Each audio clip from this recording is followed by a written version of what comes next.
भारताचे लष्करी जवान आणि हवाई योद्ध्यांच्या मजबूत बाहूंमध्ये देश सुरक्षित असल्याचा विश्वास मिळाला. भुजच्या हवाई तळावर संरक्षण मंत्री राजनाथ सिंग यांचे गौरवोद्गार. दहशतवादाला उघड खतपाणी देणाऱ्या पाकिस्तानला दिलेल्या निधीबद्दलच्या निर्णयाचा आंतरराष्ट्रीय नाणेनिधीनं फेरविचार करावा, राजनाथ सिंग यांची मागणी. गुप्तचर यंत्रणा आणि सुरक्षा दलांच्या योग्य समन्वयामुळे आणि स्थानिकांच्या सहकार्यामुळे जम्मू काश्मीरमध्ये 2 आव्हानात्मक मोहिमांमध्ये 6 दहशतवाद्यांचा खात्मा, सुरक्षा दलांची माहिती.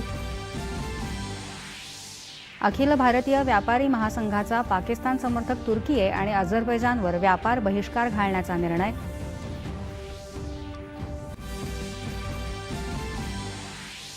भारतीय सैन्य दलाच्या कारवाईच्या गौरवार्थ देशभरात विविध ठिकाणी काढण्यात येणाऱ्या तिरंगा यात्रांना नागरिकांचा उत्स्फूर्त प्रतिसाद.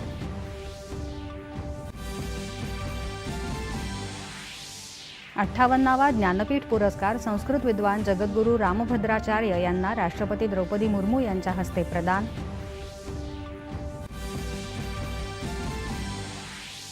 राज्यात 100 दिवसांच्या कार्यालयीन सुधारणा कार्यक्रमांतर्गत सर्वोत्तम कामगिरी बजावलेल्या 5 महामंडळांची निवड.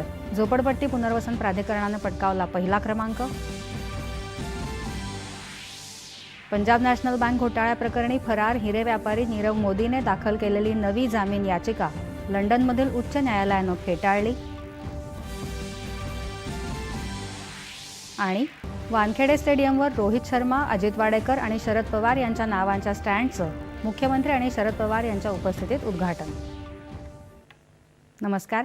7च्या बातमीपत्रात मी जाई वैशंपान आपलं स्वागत करते. पाहूया बातम्या विस्तारानं. भारताचे लष्करी जवान आणि भुजमधल्या हवाई योद्ध्यांची भेट घेतल्यानंतर या दोन्ही आघाड्यांवरचा जोश आणि ऊर्जा यामुळे देशाच्या सुरक्षेची संपूर्ण हमी मिळाली असल्याचा विश्वास संरक्षण मंत्री राजनाथ सिंग यांनी व्यक्त केला आहे. गुजरातमध्ये भुज या हवाई तळाला भेट दिल्यानंतर तिथल्या हवाई योद्ध्यांना ते संबोधित करत होते. तुम्हा सर्वांच्या मजबूत बाहूंमध्ये भारताच्या सीमा संपूर्णपणे सुरक्षित आहेत याबद्दल आपण आश्वस्त झालो, असं ते म्हणाले. भुजची ही भूमी पाकिस्तान विरुद्धच्या 1965-1971 या दोन्ही युद्धातल्या विजयांची साक्षीदार आहे. या भूमीच्या मातीमध्येच देशभक्तीचा सुगंध दरवळत असून इथले योद्धे भारताच्या सुरक्षेसाठी संकल्पबद्ध आहेत. तुम्हा सर्व हवाई योद्ध्यांबरोबरच सशस्त्र दलं आणि BSFच्या सर्व वीरांना आपण सलाम करतो, असं ते म्हणाले. पहलगाम दहशतवादी हल्ल्यात बळी पडलेल्या निष्पाप नागरिकांना आणि ऑपरेशन सिंदूर दरम्यान वीरगती प्राप्त करणाऱ्या सैनिकांना त्यांनी अभिवादन केलं.